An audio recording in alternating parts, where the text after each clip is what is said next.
Hello everyone and welcome back to the channel. MTG Box Analysis here with our first set booster box of Wilds of Eldraine.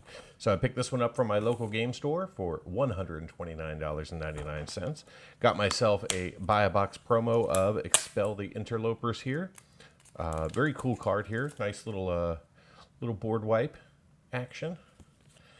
So let's go ahead and crack this thing open, see what kind of value we can find inside, see if it's better than the draft booster box that we opened up on Monday.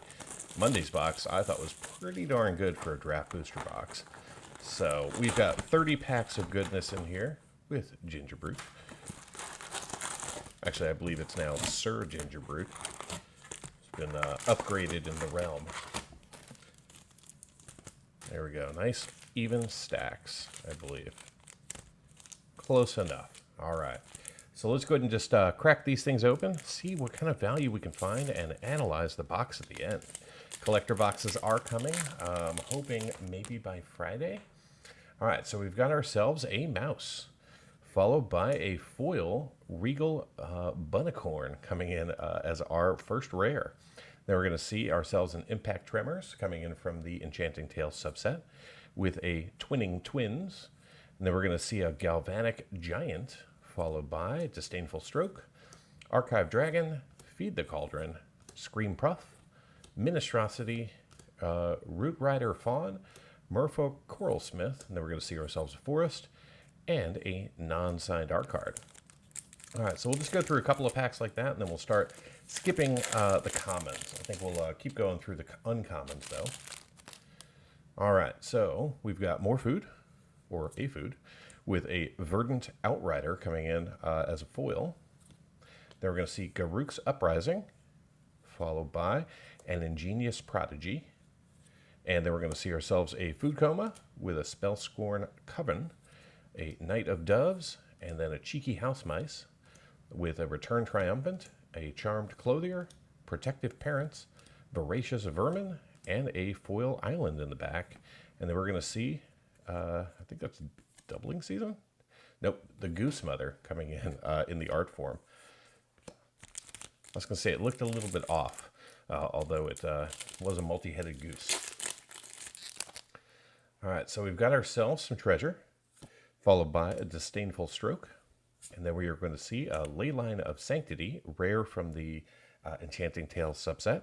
Then we've got ourselves a Food Fight, followed by a Twisted Sewer Witch, Tatter Ratter with a Totena's Swarmpiper, and then we've got the Witch's Mark, Diminisher Witch, Sweet Tooth Witch, the Edgewall Pact, the Ratcatcher Trainee with a Full Art Plains, and our first signed art card there.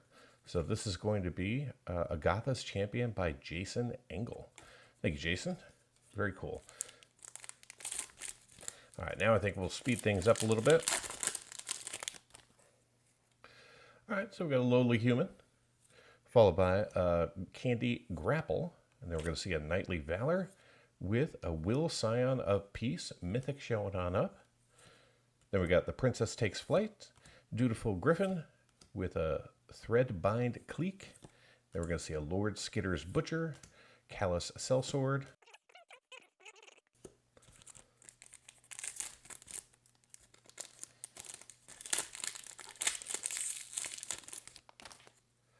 All right, so we got ourselves the Royal and Young Hero, followed by a Tattered Ratter with a Nature's Will coming in from the Enchanting Tales. Very cool to see that. Then we've got ourselves a Leyline of Lightning, double rare, followed by a Utopia Sprawl. And then we're going to see an Elvish Archivist as our main set rare with a Corval and Noble Thief, Agatha's Champion, Picnic Ruiner, although that is... I think that's close to the pack art.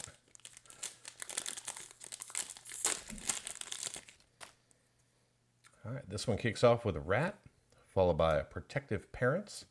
Then we're going to see a Repercussion Mythic coming in, does hold some value, followed by a Spreading Seas. And then we're going to see a Pollen Shield Hare with a Ruby Daring Tracker, Witchstalker Frenzy, Two-Headed Hunter,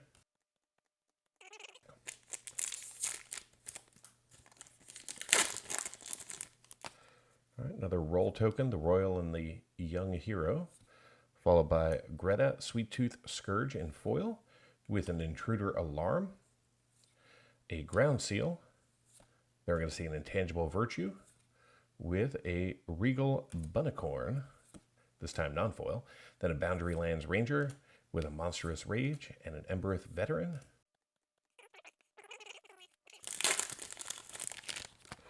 Ooh, we're going to see Nashi Moon's Scion coming in here right off the top from the list. Very nice to see this from Kamigawa. All right, and then we're going to see a Fraying Sanity coming in as a second rare. Then we're going to see ourselves a Compulsion with a Rowan Scion of Valor coming in. So now we have the both the brother and the sister. All right, so a triple rare pack there with a Picklock Prankster with an Eldraine Recruiter, a Gallant Pie Wielder. Then we're going to see a Stroke of Midnight. All right, so one list hit, and it happens to be a mythic. Not sure what the value of that is, though. Don't have all the list cards pulled up in front of me. So we got ourselves our first mini game, followed by a foil Impact Tremors. Then we're going to see ourselves the Dragon Mantle with a Werefox Bodyguard. And then we're going to see the Elusive Otter, double rare from the main set pack with a Chancellor of Tales, an Ego Drain. Then we're going to see Obra Dreaming Duelist with an Ash Party Crasher. Moving into our last pack in the first stack, we're going to see another list card here. Unfortunately, I've seen this one before. It is the Dwarven Recruiter. I believe it does hold a little bit of value, but not much. It'll be on the screen now. Got ourselves a Fell Horseman, followed by a Stab Wound. Then we're going to see a Cruel Somophage with a Become Brutes, Belligerent of the Ball, a Howling Galefang, and then a Stormkeld Vanguard. Right. Got another roll token here, a little bit different. We got Monster and Sorcerer, followed by an Edgewall Ind in foil with a Hatchling Plans. And then we're going to see a Spectre of Mortality with an Ashiok's Reaper, Red Tooth Vanguard, Succumb to the Cold, Ice Rot Sentry,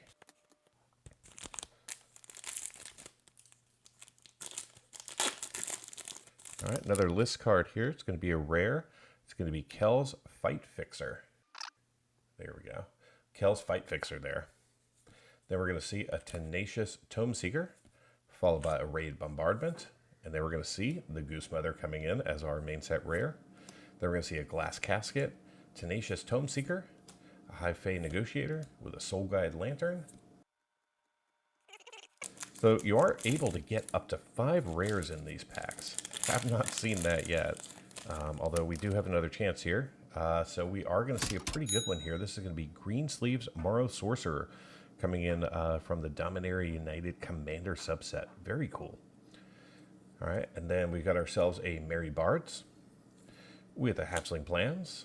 Then we're going to see Italian's Messenger with a Stone Splitter Bolt, Gadwick's First Duelist, Welcome to the Sweet Tooth, and Back for Seconds.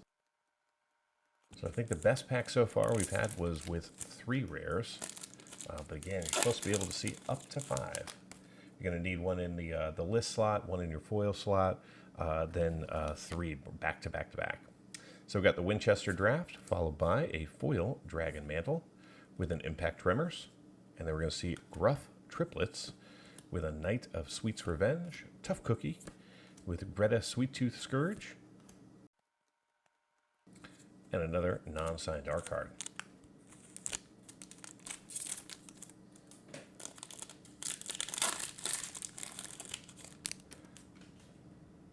All right, so we got the Adventure, followed by a Torch the Tower. Then we're going to see ourselves a Griffin Airy with an Expel the Interlopers. That was our buy a box promo. With a Twisted Reality, the Witch's Vanity, then a Cursed Courtier with a Gingerbread Hunter, and then 3 Bowls of Porridge. And another non-signed art card. Supposed to get one of those, one in every 10 packs or so. So a box should have 3, but I guess you could technically get 2 or 4, depending upon where the packs kind of got shuffled in the box. So we got ourselves a food token with Sir Ginger the Meal Ender coming in as a foil rare. Then we got ourselves a Curiosity with An asinine antics coming in. That really feels more like an Unfinity card than a main set legal card. Then we've got ourselves Restless Bivouac. All right, just triple rare pack there. Then we got Discerning Financier with an Edgewell Inn, Tangle Span Lookout, and another non-signed art card.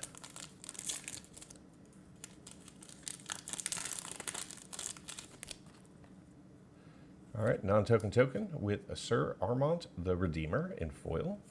And then we're going to see a Defense of the Heart Mythic coming in, followed by the Apprentice's Folly. And then we're going to see an Ogre Chitterlord. So triple rare pack there with a Graceful Takedown, Shrouded Shepherd, Woodland Acolyte, and another non-signed art card.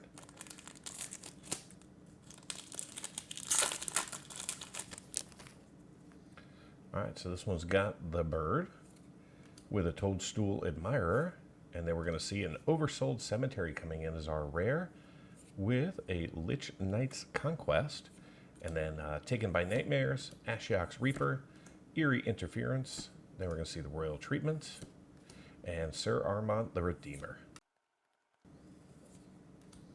All right, and then we do get ourselves a signed art card here. So this is going to be Greater Oromancy by Mai Okuma. Very nice artwork there. I'm going to guess Smothering Tide was drawn by the same artist. Maybe we'll get to see that. All right, so we got ourselves a Little Mouse, followed by a Stroke of Midnight. Then we're going to see some Vampiric Rites with a Spellbook Vendor and an Old Fitterflang, Red Tooth Vanguard, Succumb to the Cold, Ice Wrought Sentry. All right, final pack in stack number 2. Another list card here. Just going to be an uncommon from Kamigawa, Blossom Prancer. And then we're going to see ourselves a Candy Trail with a Grasp of Fate. And then we're going to see ourselves a Restless Cottage coming in from the Land Cycle with a Storyteller Pixie, Share of Numbing Depths, Solitary Sanctuary, and then a Bitter Chill. All right, fantastic. So we got ourselves 12 packs to go, or excuse me, 10 packs to go. What else will we find? All right, another uncommon from the list, Spined Fluke coming in. Then we're going to see ourselves a Fairy Dream Thief, followed by a Rest in Peace. Then we're going to see a Heartflame Duelist with a Tegwin Duke of Splendor coming in there as a mythic. Very nice. Then we're going to see ourselves a Hearth Elemental, Johann Apprentice Sorcerer, Splashy Spellcaster.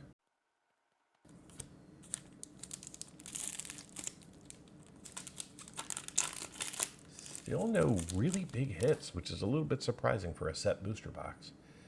Unless there's something in the list, you know, that was really out of this world. So we've got a Balluna's Gatekeeper, followed by a Phyrexian Unlife. Then we're going to see ourselves a Fawn's Bane Troll, and that'll do it. We got a Fairy Fencing, Dream Spoilers, Fairy Dream Thief, and then up the Beanstalk with the Gutsy Explorer. And I believe that's one of the cards that we're looking for. I can't recall. This is going to be Agatha's Soul Cauldron. Yeah, that's what we're looking for from the main set. That card currently is, I believe, in 3rd place from a value perspective. So I would even take that. Otherwise, this is going to be a hard box to recover our value from.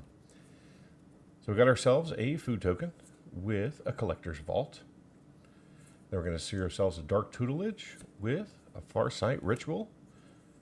And then we got Pests of Honor, Tempest's Heart, Collector's Vault with a Frolicking Familiar, and another non-signed art card.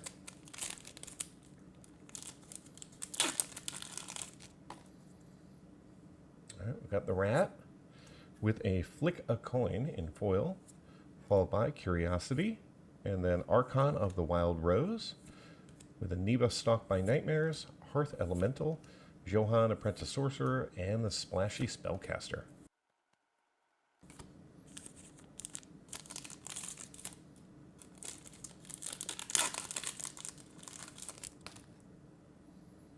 All right, so we got ourselves a food with a Gallant Pie Wielder, followed by an aggravated assault. Very nice to see that.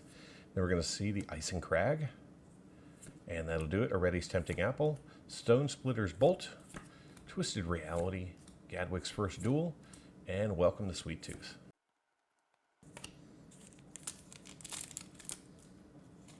All right, another rare off of the list. However, from Midnight Hunt, or excuse me, Crimson Vow, we got ourselves a Demonic Bargain, and then we're going to see ourselves a Hopeful Vigil, followed by a Season of Growth, and then a Virtue of Courage coming in as a mythic, with a Court of Vantress from the Commander subset.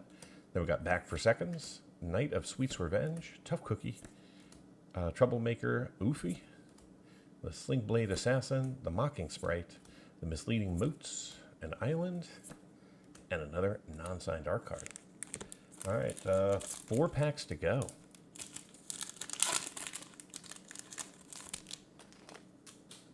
All right, so we're going on an adventure with Provisions Merchants, got Vampiric Rites, and then we got ourselves a Thunderous Debut.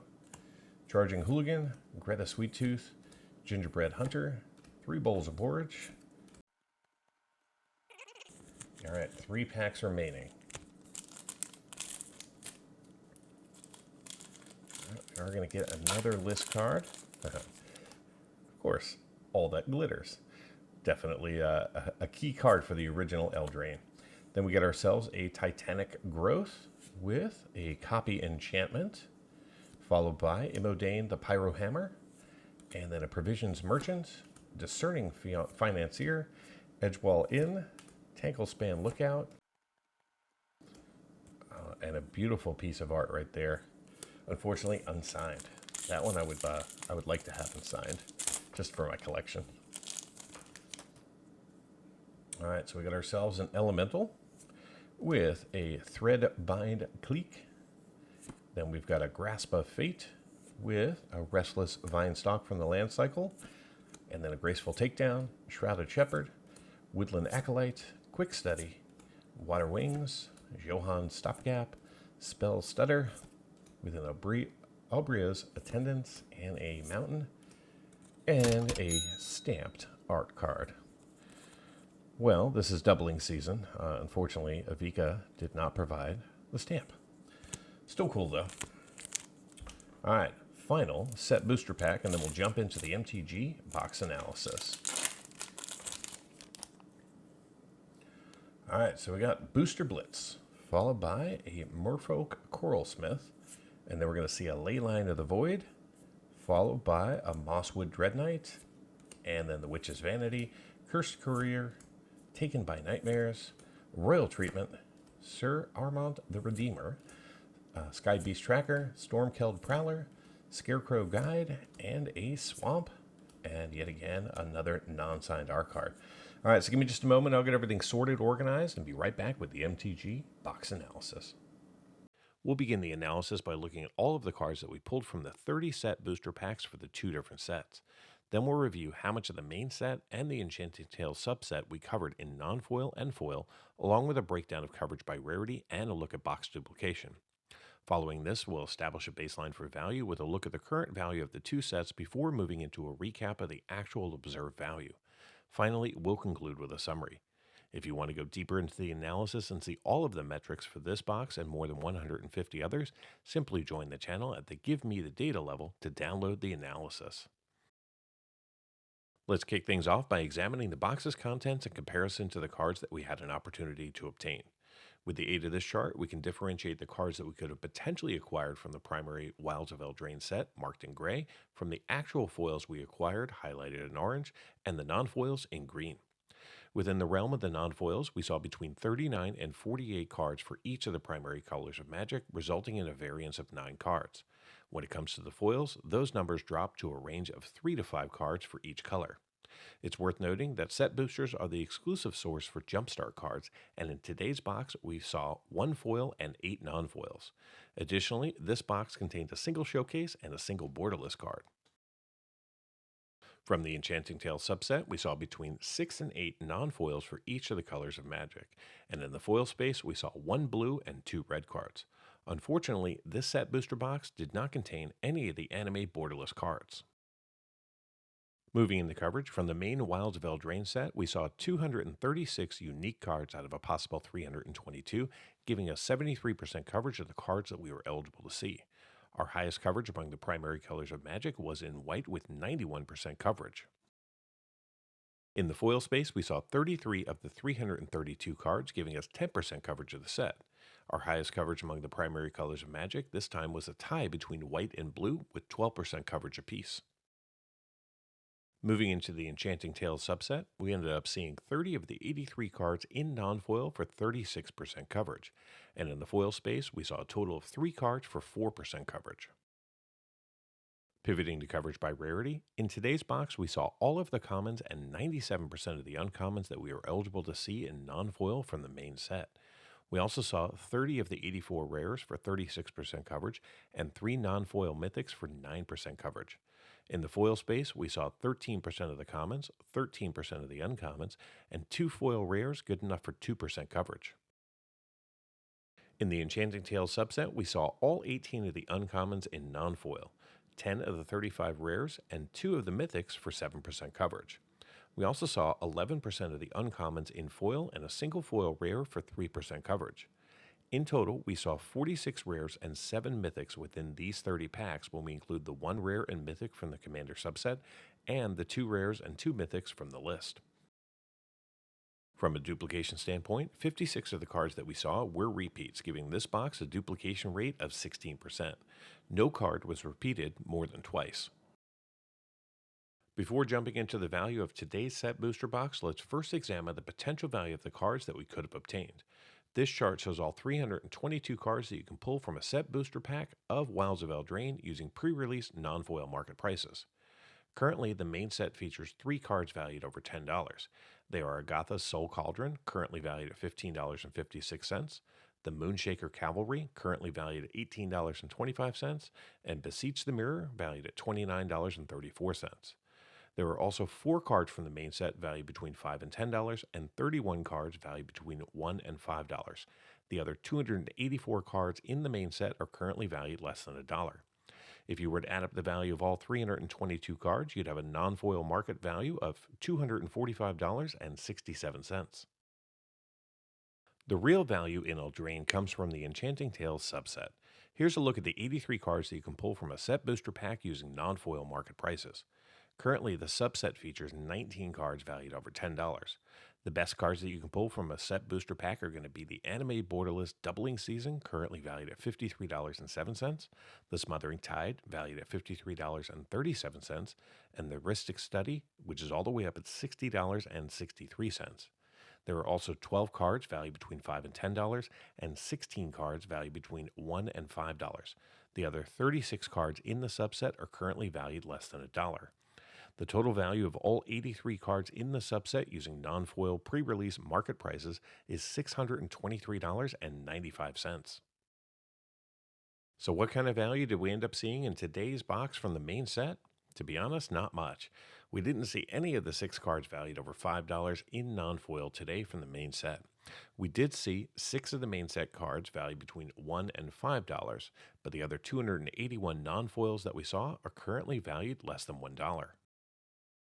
From the Enchanting Tales subset, we didn't see any of the 19 cards valued over $10 and only 1 of the 12 cards currently valued over $5, and that was Defense of the Heart, currently valued at $5.10.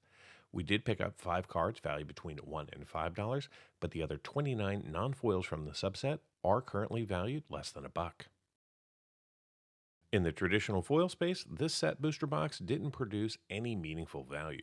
There were no foils valued over $10, no foils valued over $5, and only 3 foils in the $1 to $5 range, with the Regal Bunicorn taking the top spot at $1.89. The other 30 foils in the box are currently valued less than $1. So where did we see value in today's box? Oddly enough, it was in the list slot and in the art cards. From the list, we saw 5 cards valued over $1. We saw All That Glitters at $1.29, Nashi Moonsage's Scion at $1.32, Kel's Fight Fixer at $1.42 and the Dwarven Recruiter at $2.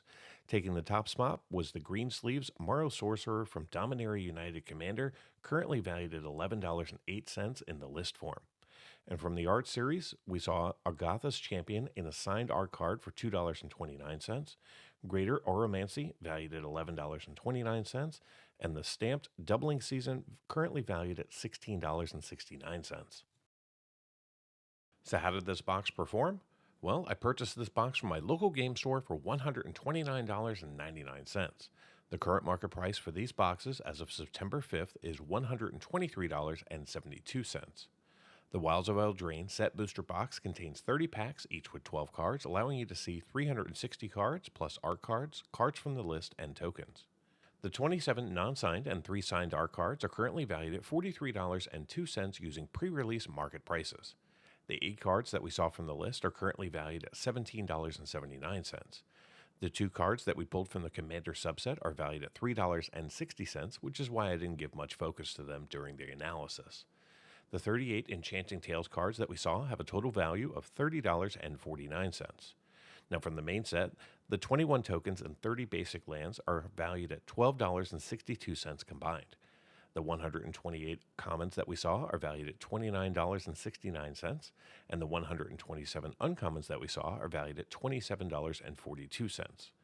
The 32 rares have a current market value of $20.61, and the 3 mythics that we pulled are only valued at $7.01. Add it all up, and the grand total for this box comes up to be $192.25 in pre-release priced market value, which is a gain of $62.26 over the price I paid. This means that I'm currently seeing a return of 148% of my purchase price in card value. Now, for those of you interested in cards valued just over $2, the numbers look like this.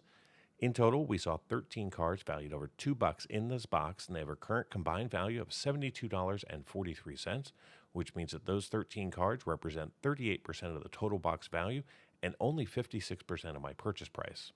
Overall, this box was very disappointing, seeing less value than the draft booster box that I opened up on Monday on the channel. And of the value that we did see, only 51% actually came from the main Wilds of Eldraine set. Be sure to subscribe to the channel as I continue to open and analyze more Wilds of Eldraine. Get early access to videos, download the analysis for every box open on the channel, and personally DM me, just like these fine people, all by becoming a member of the channel through YouTube or over at mtgboxanalysis.com. You'll find links in the description. Until next time, do something amazing.